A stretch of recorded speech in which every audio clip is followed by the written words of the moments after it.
अस्सलाम वालेकुम। कैसे हैं आप सब? उम्मीद करती हूँ आप सब बखैरियत व आफ़ियत होंगे। अल्हम्दुलिल्लाह। चलिए आ जाते हैं अपनी कहानी पर। कहानी का नाम है ताकतवर। मलिक सफदर हयात साहब की कहानी है और उनकी डायरी से ली हुई है और आप लोगों ने हो सकता है पहले सुनी हो, तो प्लीज़ थोड़ी-सी सुन लीजिए। चलिए शुरू करते हैं। इकलौती औलाद के वालिदैन बहुत जज़्बाती होते हैं, ख़ास तौर पर अगर ये औलाद बेटी हो और अगर वो भी बड़ी मन्नतों और मुरादों के बाद पैदा हुई हो, तो फिर वालिदैन की हसासियत और जज़्बातियत में कई गुना इज़ाफ़ा हो जाता है और उसी जज़्बाती वाबस्तगी के सबब वो बेटी की शादी के सिलसिले में दानिस्ता ताख़िरी हुर्ब इख्तियार करने लगते हैं। वो सोचते हैं अगर वो बेटी ब्याह कर दूसरे घर चली गई तो तन्हा रह जाएँगे। तन्हाई के इसी एहसास से डर जाने वाले वालिदैन बाज़ औक़ात बड़ी सियासत से काम लेते हैं और ढूँढ-ढाँढ कर कोई ऐसा लड़का तलाश करने की कोशिश करते हैं, जिसके आगे पीछे कोई नहीं हो, ताकि उसे बआसानी घरदामद बनाया जा सके। इस तरह उनके जिगर का टुकड़ा यानी उनकी बेटी हमेशा उनकी नज़रों के सामने रहती है। इस बात से कतई नज़र के ऐसा सोचना या ऐसा करना गलत है या दुरुस्त। मेरे ख़्याल में अगर बाहमी रज़ामंदी से किसी वालिदैन को अपनी बेटी के लिए ऐसा कोई घर दामाद लड़का मिल जाता है, तो उसमें कोई बुराई नहीं है। इनको भी अपनी प्यारी बेटी के लिए एक ऐसा ही शौहर चाहिए था, जो घर दामाद बनकर रहने को तैयार हो। वो काफ़ी अरसे से किसी ऐसे शख्स की तलाश में थे। क़ब्ल इसके कि उनकी मेहनत रंग लाती, उनकी इकलौती औलाद घर से गायब हो गई थी।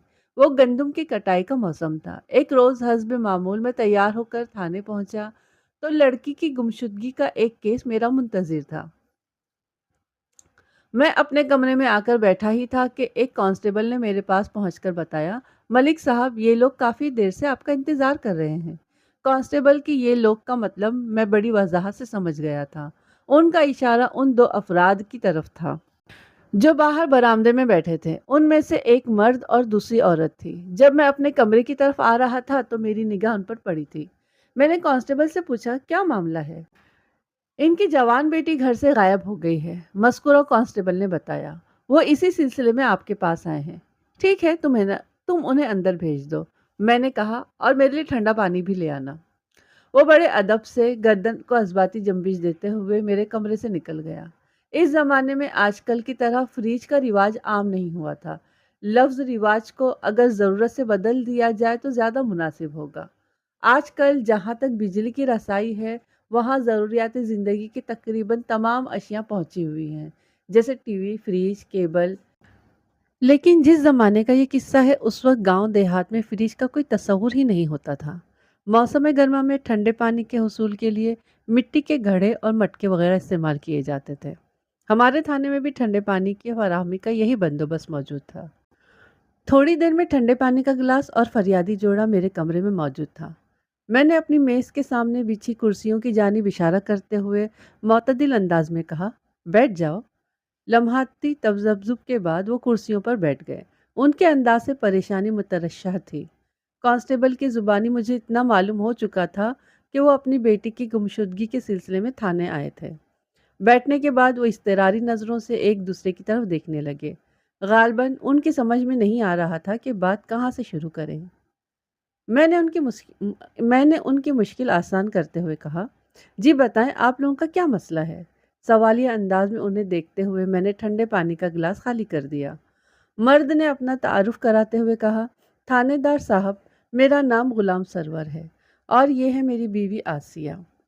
उसने अपनी साथी औरत की जानिब इशारा करते हुए बताया, एक परेशानी हमें यहाँ खींच कर आपके पास ले आई है। तुम्हारी जवान बेटी घर से गायब हो गई है ना? मैंने बारी बारी उन दोनों की आंखों में झांकते हुए कहा। घर से नहीं थानेदार साहब, आसिया बीबी रोहन से हो गई। वो तो घर पहुंची ही नहीं। हम उसका इंतजार करते रह गए। सारी रात आंखों में कट गई और अब हम आपके सामने बैठे हैं। ये बात मुझे कांस्टेबल ने बताई थी कि उनकी जवान बेटी घर से गायब हो गई थी।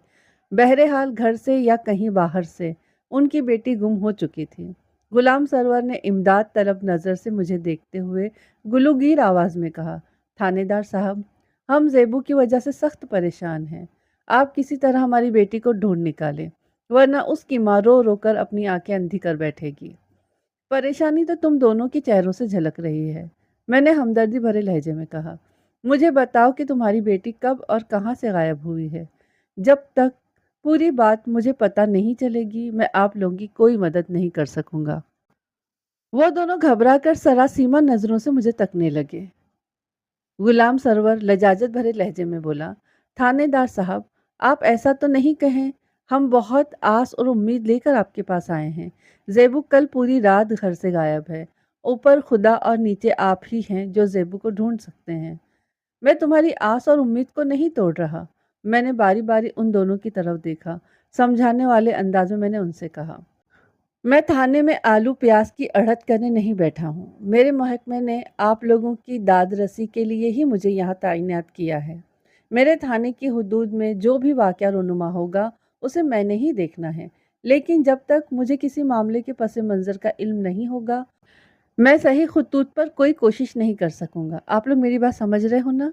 जी जी, गुलाम सरवर अज़बात में सर हिलाते हुए जल्दी से बोला, मैं समझ गया जनाब।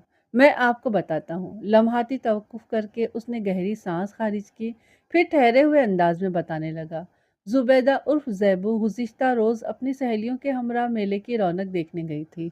शाम तक उसकी सहेलियां तो वापस अपने घरों को पहुंच गई, लेकिन जैबू अभी तक गायब है। हमारे इख्तियार में जो था वो हमने किया, लेकिन जैबू की तलाश में हमें कोई कामयाबी हासिल नहीं हुई।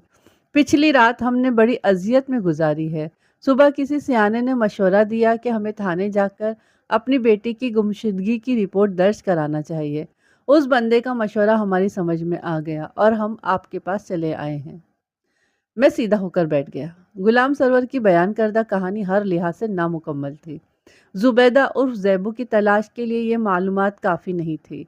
वो दोनों इस कद्र परेशान थे कि काम की बात उगलवाने के लिए उनका एक भरपूर इंटरव्यू बहुत ज़रूरी था। लिहाजा मैंने कागज़ कलम संभाला और उनकी तरफ मुतवज्जा हो गया। मैंने गुलाम सरवर की आंखों में देखते हुए सवाल किया, आप लोगों ने ज़ैबू की उन सहेलियों से पूछताछ की जिनके हमरा वो मेले की रौनक देखने गई थी? गुलाम सरवर की उम्र 50 से मुतजाविज थी। वो एक दुबला पतला और दराज कामा शख्स था, जबकि उसके मुकाबले में आसिया बीबी को हैवी ड्यूटी कहा जा सकता था। आसिया बीबी एक मोटी, ताज़ी और खूबसूरत औरत थी। उसकी उम्र का अंदाज मैंने 45 के करीब करीब लगाया। बाद अज़ा मेरा ये अंदाज दुरुस्त साबित हुआ।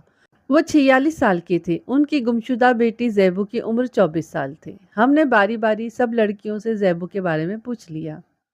गुलाम सरवर ने मेरे सवाल के जवाब में बताया, लेकिन जैबू का कुछ पता नहीं चल सका। उसकी दोनों सहेलियां अपने अपने घरों को पहुंच गई हैं और हम अभी तक जैबू की राह तक रहे हैं। मैंने पूछा, जैबू की उन दो सहेलियों के नाम क्या हैं? इस बार आसिया बीबी ने मेरे सवाल के जवाब में बताया, एक का नाम रफ़त और दूसरी का नाम फरीदा है। फरीदा और रफ़त ने जैबू की गुमशुदगी पर क्या कहा? मैंने बराह रास्त आसिया बीबी से पूछा। मेरा मतलब है, उनके ख्याल में ज़ैबू कहाँ जा सकती है? उनका कहना है कि वापसी पर ज़ैबू अपनी गली में दाखिल हो गई थी। आसिया बीबी ने जवाब दिया। उसके बाद वो दोनों अपने अपने घरों को चली गई थी। उन्हें भी इस बात पर शदीद हैरत है कि ज़ैबू जब अपनी गली में दाखिल हो गई थी तो फिर घर क्यों नहीं पहुंची। वो दोनों ज़ैबू के लिए बहुत परेशान हैं। आसिया बीबी, तुम्हारी बातों से मैं ये समझ पाया हूँ कि रफ़त और फरीदा तुम्हारी गली में नहीं रहती, मैंने पुरसोच अंदाज में कहा।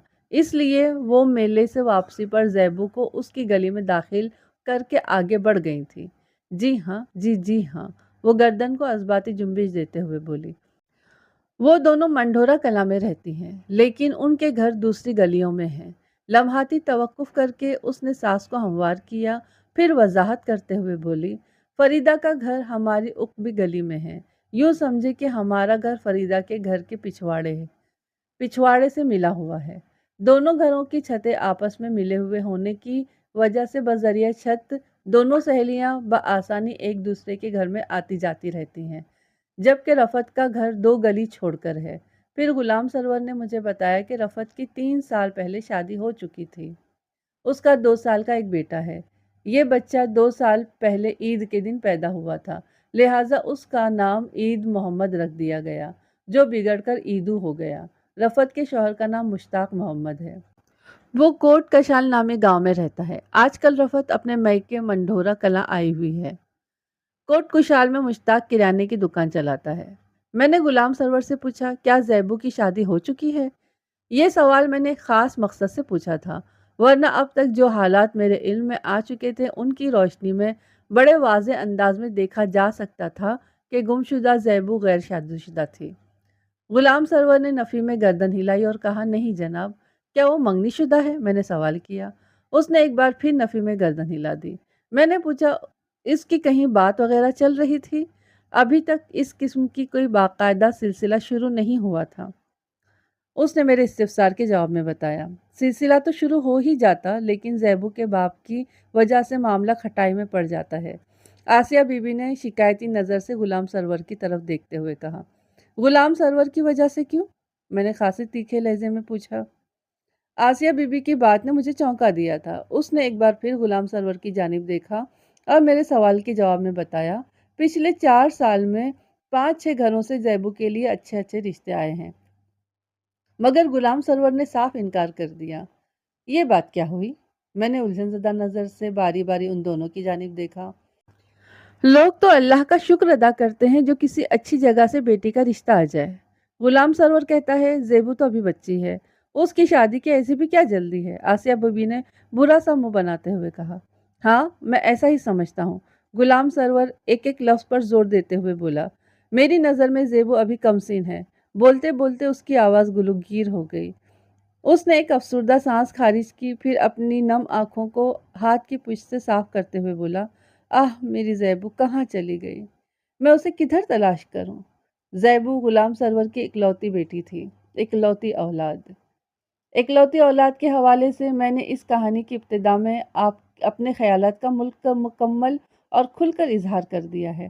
थोड़ी देर के बाद जब गुलाम सरवर की हालत कदरे संभल गई, तो मैंने सवालात के सिलसिले को आगे बढ़ाते हुए कहा, गुलाम सरवर, अच्छी तरह सोच कर बताओ, क्या इससे पहले भी कभी ज़ैबू घर से गायब हुई थी?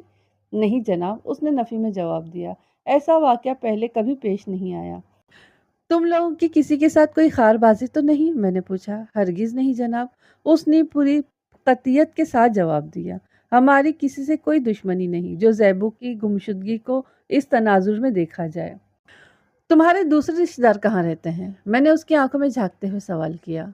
मेरा मतलब है मंढोरा कला के अलावा। उसने आले दो आले के 3-4 गांव के नाम गिनवा दिए। हमारे तमाम रिश्तेदार इन्हीं गांव में आबाद हैं। क्या ज़ैबू इन्हीं में से किसी रिश्तेदार के घर तो नहीं चली गई? मैंने एक इम्कानी बात को जहन में रखते हुए सवाल किया। सवाल ही पैदा नहीं होता थानेदार साहब, वो पुरवसूक लहजे में बोला। वो हमें बताए बगैर यूं खामोशी से अकेली नहीं जा सकती, और वो भी शाम के वक्त, नामुमकिन। वैसे भी ये सारे पिंड मंढोरा कला से काफ़ी फासले पर हैं। ये मेरे पेशे का तकाजा है कि मुझे अपने पास आने वाले मुसीबत ज़दा अफराद से हर नौइयत के सवालात पूछना पड़ते हैं, लिहाजा मेरी किसी बात का बुरा मनाने की ज़रूरत नहीं। मैंने बारी बारी दोनों के चेहरों के तासुरात का जायज़ा लेने के बाद ठहरे हुए लहजे में कहा, फिर गुलाम सरवर की बीवी की जानिब देखते हुए इन अल्फाज में इजाफा किया, आसिया बीबी, मैं तुमसे एक इंतहाई नाजुक सवाल करना चाहता हूँ। उम्मीद है तुम सच्चा और खरा जवाब दोगी। वो उलझन ज़दा अंदाज में मुझे तकने लगी और बोली, आप पूछे थानेदार साहब, मैं आपसे कुछ नहीं छुपाऊंगी। क्या ज़ेबू किसी लड़के को पसंद करती थी? मैंने सनसनाते हुए लहजे में इस्तिफसार किया। वो दोनों हरासा नज़रों से मुझे तकने लगे। मैंने उनके इत्मीनान की खातिर कहा, मेरे सवाल ने उन्हें मुस्तरिब कर दिया था। मैं ये सवाल करने के लिए मजबूर हूँ, लेकिन आप लोगों को परेशान होने की कोई ज़रूरत नहीं। इस वक्त हमारे बीच में जो भी गुफ्तगू हो रही है, इसका तज़किरा मैं किसी चौथे से नहीं करूँगा, और न ये बात किसी चौथे तक पहुँचेगी। थानेदार साहब, मैं बड़ी से बड़ी कसम खाकर कहने को तैयार हूँ कि ज़ैबू के साथ ऐसा कोई मामला नहीं था। वो किसी भी लड़के को नहीं चाहती थी। मैंने कुरैद का अमल जारी रखते हुए पूछा, क्या गांव का कोई लड़का ज़ैबू को पसंद करता था? थानेदार साहब, गुलाम सरवर ने बड़े एतमाद के साथ कहा, हमारी ज़ैबू के साथ ऐसा कुछ भी नहीं था कि वो किसी से या कोई उससे प्यार की पेंगे बढ़ा रहा हो। हाँ, जैसा कि आसिया ने आपको बताया। लम्हाती तवक्कुफ करके उसने एक गहरी सांस खारिज की, फिर अपनी बात मुकम्मल करते हुए बोला, ज़ैबू के बाकायदा कई घरों से रिश्ते आते रहे हैं, लेकिन उनमें से कोई मेरे मायार पर पूरा नहीं उतरा, इसलिए मैंने इनकार कर दिया। اس کے علاوہ اور کوئی بات نہیں ہے۔ ٹھیک ہے، میں نے اس کی آنکھوں میں دیکھتے ہوئے اسبات میں گردن ہلائی اور پوچھا، کیا میں جان سکتا ہوں کہ تم نے ہونے والے داماد کے لیے اپنے ذہن میں کیا معیار قائم کر رکھا ہے؟ جی بس وہ محنتی ہو، میری زیبو کو کما کر کھلا سکے، اس کا خیال رکھ سکے، اس نے جواب دیا۔ اور وہ بولتے بولتے رکا تو میں نے کہا، کیا اب تک زیبو کے جتنے بھی رشتے آئے ہیں وہ تمام لڑکے نکھٹو اور ہڈ حرام تھے جو تم نے انہیں اپنی فرزندی میں لینے سے انکار کر دیا؟ ایسی بات نہیں ہے تھانے دار صاحب، وہ بے بسی سے بولا۔ پھر کیسی بات ہے؟ میں نے قدرے سخت لہجے میں دریافت کیا۔ تھوڑی دیر پہلے اور پر پہنچ کر تمہارے ریکارڈ کی سوئی پھنس کیوں گئی تھی؟ تم مجھے کیا بتانا چاہ رہے تھے جو تم اچانک رک گئے؟ وہ جناب، میں کہہ رہا تھا، وہ ندامت آمیز انداز میں وضاحت کرتے ہوئے بولا، میں ایسے داماد کی تلاش میں ہوں جس کے آگے پیچھے کوئی نہ ہو، یا پھر وہ انتہائی مختصر خاندان رکھتا ہو۔ دراصل میں زیبو کو اپنی نگاہ سے دور نہیں کرنا چاہتا۔ میں سمجھتا ہوں کہ اگر وہ بیاہ کر مجھ سے دور ہو گئی تو میں اس کے بغیر زندہ نہیں رہ پاؤں گا۔ اپنی بات کے اختتام پر وہ بے حد جذباتی ہو گیا تھا۔ اس کے مسئلے کو سمجھنے میں مجھے کسی قسم کی دقت یا دشواری محسوس نہیں ہوئی۔ اس کی خواہش کی تہ میں اترنے کے بعد میں نے کہا، تو سیدھی طرح یہ کہو نا کہ تم کسی ایسے لڑکے سے اپنی بیٹی کو بیاہنا چاہتے ہو جو گھر داماد بننے پر تیار ہو جائے۔ جی جی جی، وہ بڑی سرعت سے سر کو اثباتی جنبش دیتے ہوئے بولا، آپ بالکل ٹھیک سمجھے۔ غلام سرور کی خواہش کسی بھی زاویے سے غیر اخلاقی یا غیر قانونی نہیں تھی، لہٰذا میں نے اس کے منصوبہ بندی پر کوئی تبصرہ کرنے کی ضرورت محسوس نہیں کی۔ زیبو کی گمشدگی کے حوالے سے میں نے ممکنہ سوالات ان میاں بیوی سے پوچھ لیے تھے، لیکن یہ حقیقت ہے کہ ابھی تک اس کیس کا کوئی سرا میرے ہاتھ میں نہیں لگا تھا جسے تھام کر میں دوسرے سرے تک پہنچنے کی کوشش کرتا، جہاں زیبو سے میری ملاقات ہو جاتی۔ آپ لوگ قطعی پریشان نہ ہوں، میں نے باری باری ان دونوں کو تسلی دیتے ہوئے کہا، میں آپ کی بیٹی کو بازیاب کرنے کی حتی الامکان کوشش کروں گا، اور مجھے امید ہے کہ انشاءاللہ زیبو بہت جلد آپ تک پہنچ جائے گی۔ لیکن اس کامیابی کو حاصل کرنے کے لیے آپ کو مجھ سے بھرپور تعاون کرنا ہوگا۔ ہم ہر تعاون کے لیے تیار ہیں تھانے دار صاحب، وہ یک زبان ہو کر فدویانہ انداز میں بولے۔ آپ حکم کریں، ہمیں کیا کرنا ہے؟ اول آپ اپنے ان تمام رشتہ داروں سے رابطہ کر کے زیبو کے بارے میں معلومات حاصل کریں جن کے پاس اس کے جانے کے امکانات ہیں۔ میں نے گہری سنجیدگی سے انہیں ہدایت کی۔ دوم، زیبو اپنی جن دو سہیلیوں کے ساتھ میلے دیکھنے گئی تھی، آپ کو ان دونوں کے بیانات کا بندوبست کرنا ہے۔ مجھے یقین ہے کہ میں رفعت یا فریدہ کی زبان سے کوئی ایسی بات اگلوانے میں ضرور کامیاب ہو جاؤں گا جو زیبو کی تلاش کے سلسلے میں مددگار ثابت ہوگی۔ تم ان دونوں خواتین کو تھانے تک لانے کا انتظام کر لو گے؟ میں نے یہ سوال براہ راست غلام سرور سے کیا تھا، لہٰذا جواب بھی اسی نے دیا۔ جی سرکار، میں یہ کام کر لوں گا، آپ اس سلسلے میں بے فکر ہو جائیں، سمجھ لے یہ میری ذمہ داری ہے۔ ٹھیک ہے، میں دیکھتا ہوں تم اس ذمہ داری کو کس طرح نبھاتے ہو، میں نے سوچ میں ڈوبے ہوئے لہجے میں کہا۔ پھر پوچھا، غلام سرور تم کیا کرتے ہو؟ میرا ذاتی اپنا کام ہے جی، اس نے جواب دیا۔ اس ذاتی کام کی نوعیت کیا ہے؟ میں بوتلوں کا کام کرتا ہوں تھانے دار صاحب۔ میرے استفسار پر غلام سرور نے مجھے بوتلوں والے کام کی تفصیل سے آگاہ کرتے ہوئے بتایا کہ اس نے اپنے گھر میں دیسی کولڈ ڈرنک بھرنے کی مشین لگا رکھی ہے۔ دیسی کولڈ ڈرنک سے مراد وہ بوتلیں ہیں جو کسی نہ کسی برانڈ کے ذائقے کی نقل ہوتی ہیں اور اصل بوتل سے یہ آدھی قیمت پر مل جاتی ہیں۔ غلام سرور اپنے گھریلو پلانٹ پر جو بوتلیں بھرتا تھا ان کے نام کچھ اس طرح تھے: لیمن، روز اپ، ومٹو وغیرہ۔ غلام سرور اپنے گھر میں یہ بوتلیں بھرتا تھا، پھر بوتلیں والے ڈالے یعنی کیرٹ سائیکل پر لاد کر مختلف دکانوں پر سپلائی کرتا تھا۔ میں نے غلام سرور اور اس کی بیوی آسیہ کو تسلی دی کہ میں بہت جلد ان کی بیٹی زیبو کو ڈھونڈ نکالوں گا۔ وہ دونوں میرا شکریہ ادا کر کے رخصت ہو گئے۔ ان کے جانے کے بعد میں زیبو کی گمشدگی کے بارے میں غور کرنے لگا۔ ان دونوں میاں بیوی سے مجھے جس قدر معلومات حاصل ہوئی تھی اس سے میری تشفی نہیں ہوئی تھی۔ ان معلومات کی روشنی میں زیبو تک رسائی حاصل کرنا ممکن دکھائی نہیں دیتا تھا۔ اس زنجیر کی بہت سی کڑیاں بیچ میں سے غائب تھیں۔ غلام سرور نے مجھے یقین دلایا تھا کہ وہ زیبو کی دونوں سہیلیوں رفعت اور فریدہ کو میرے پاس لے کر آئے گا۔ مجھے امید تھی کہ یہ دونوں خواتین زیبو کے حوالے سے कुछ न कुछ ऐसी बात ज़रूर जानती होंगी जो इसकी तलाश में मेरी मदद कर सकती थी। राहत की उम्र कम और तकलीफ का दौरानिया हमेशा तवील होता है। यही फार्मूला मौसमों पर भी लागू होता है। पाकिस्तान में पाए जाने वाले मौसमों में मौसम गर्मा के दिन तवील और मौसम सरमा के दिन खासे मुख्तसर होते हैं। मौसम सरमा में दिन का आगाज़ होने के थोड़ी ही देर बाद पता चलता है कि रात की आमद आमद है।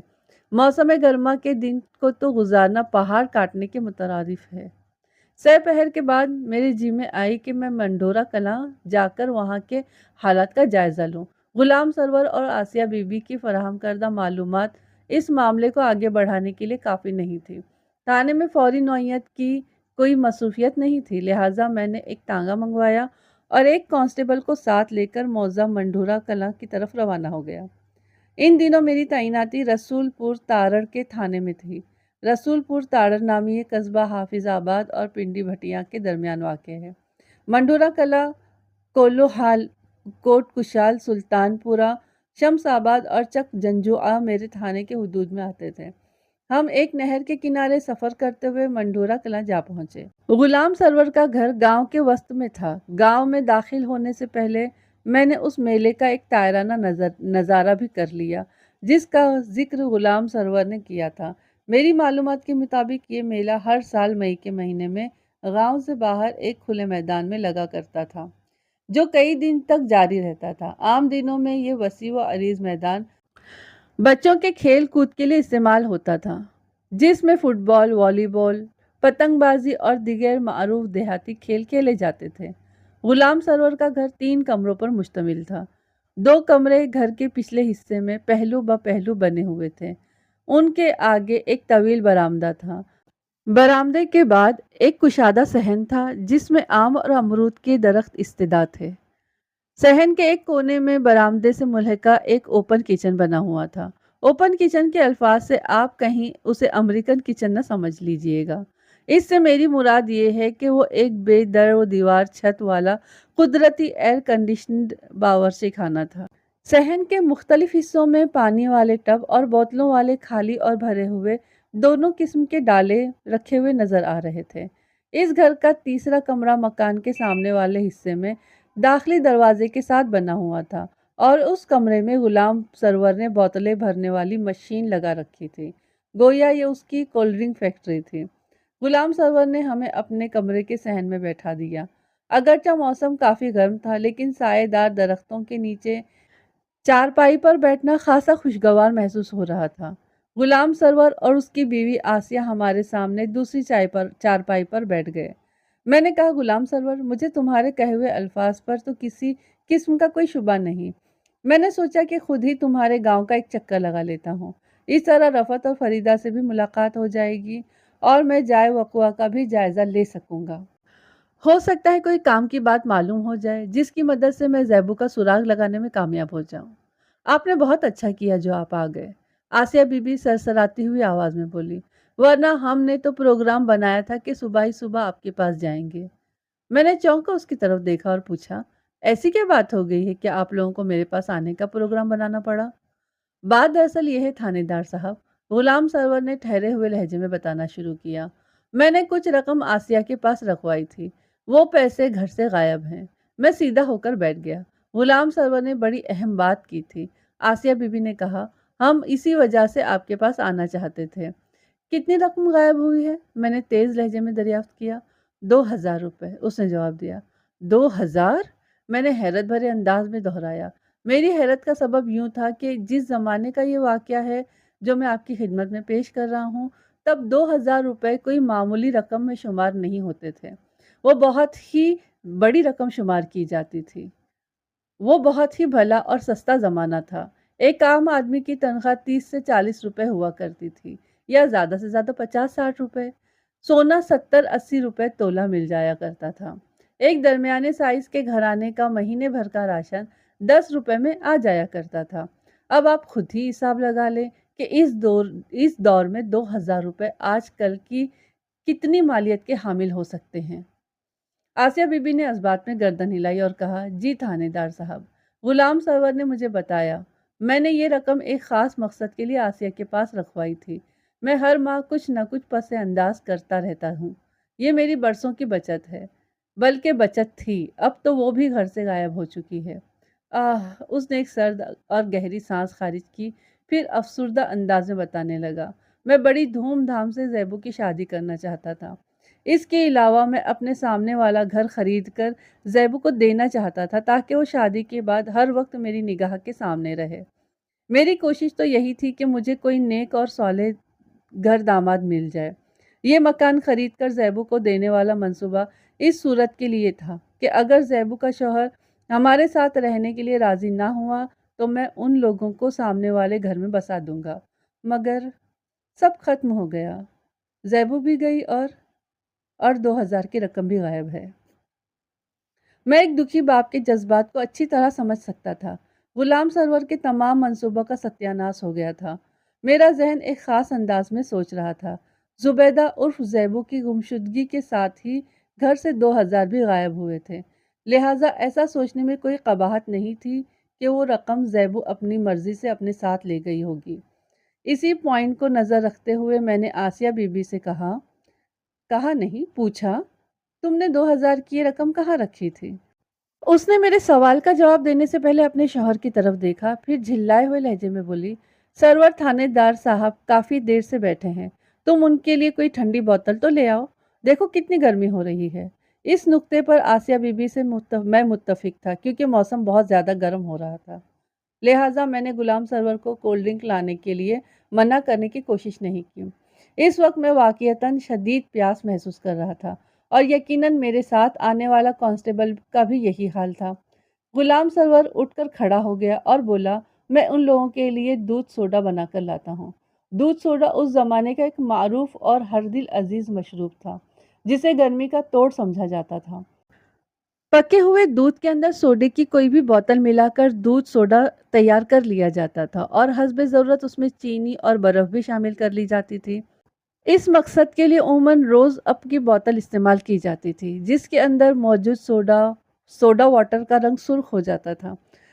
दूध में शामिल होने के बाद इस ठंडे मीठे मशरूब यानी दूध सोडे का रंग गुलाबी हो जाता था, जो गर्मी का मुंह तोड़ जवाब देता था। गुलाम सरवर के जाने के बाद मैंने आसिया बीबी के सामने अपना सवाल फिर से दोहराया, तुमने 2000 की रकम कहाँ रखी थी? कपड़ों वाले ट्रंक में, उसने जवाब दिया, तमाम कपड़ों के बिल्कुल नीचे। और ये ट्रंक बड़ा संदूक कहाँ रखा जाता था? मैंने इस्तिफसार की सिलसिले को आगे बढ़ाते हुए कहा, मेरे कमरे में। उसने घर के उगबी हिस्से में बने 2 कमरों में से एक की जानिब इशारा करते हुए कहा, मैं और गुलाम सरवर उसी कमरे में रहते हैं। क्या ज़ैबू भी तुम लोगों के साथ इस कमरे में रहती थी? नहीं जी, वो दूसरे कमरे में रहती थी। बात के इख्तिताम पर उसने मज़कूरा कमरे की तरफ इशारा भी कर दिया। मैंने पूछा, घर में तुम्हारे अलावा ये बात और किस किस को मालूम थी कि 2000 रुपए कपड़ों वाले ट्रंक के तह में रखे हुए हैं? ये बात मेरे अलावा सरवर और ज़ैबू को भी पता थी। क्या इस ट्रंक में कोई ताला वगैरह भी डालकर रखा करती थी? नहीं जी, उसने नफ़ी में गर्दन हिलाते हुए बताया। ताला लगाने की कभी ज़रूरत ही महसूस नहीं की गई। हम तीनों के सिवा इस घर में कोई आता जाता नहीं, और अगर कोई आता भी है तो उसे क्या पता है कि मैंने ट्रंक के अंदर कपड़ों के नीचे 2000 रुपए छुपा कर रखे हैं। गोया ये रकम तुम तीनों में से किसी ने गायब की है। मैंने उसकी आंखों में देखते हुए खासे तीखे अंदाज में सवाल किया। मैं क्यों गायब करूंगी जी? वो यकलख्त परेशान हो गई। और सरवर भी ऐसी हरकत नहीं कर सकता।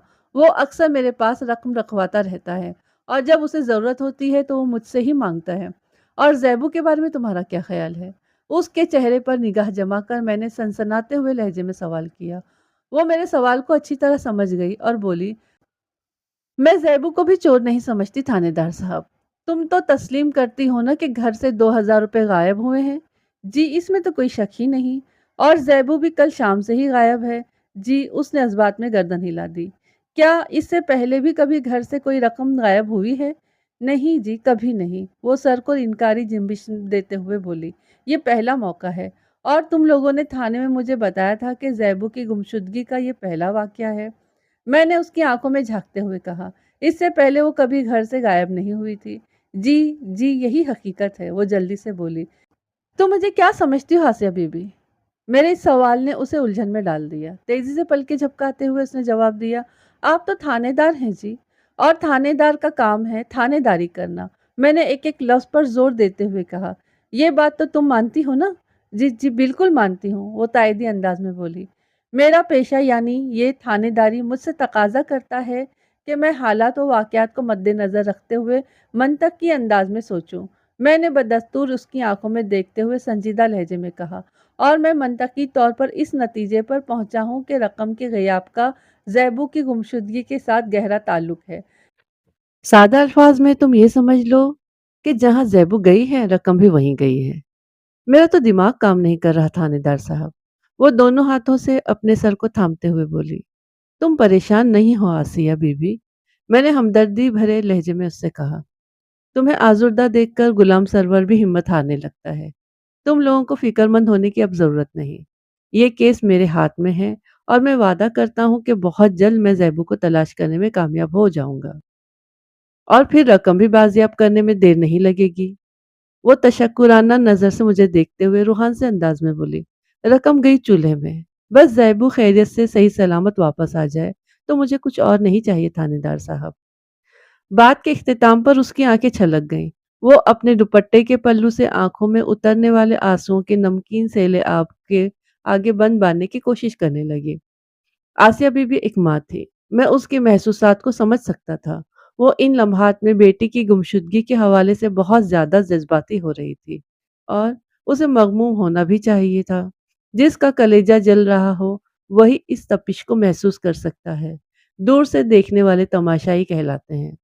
बस अब के लिए इतना ही। इसके बाद का अगले पार्ट में इंशाअल्लाह। आप लोग अपना ख़्याल रखिए, मुझे दुआओं में याद रखिए और मिलते हैं अगले हिस्से के साथ में बहुत जल्द। अस्सलाम वालेकुम, अल्लाह हाफ़िज़।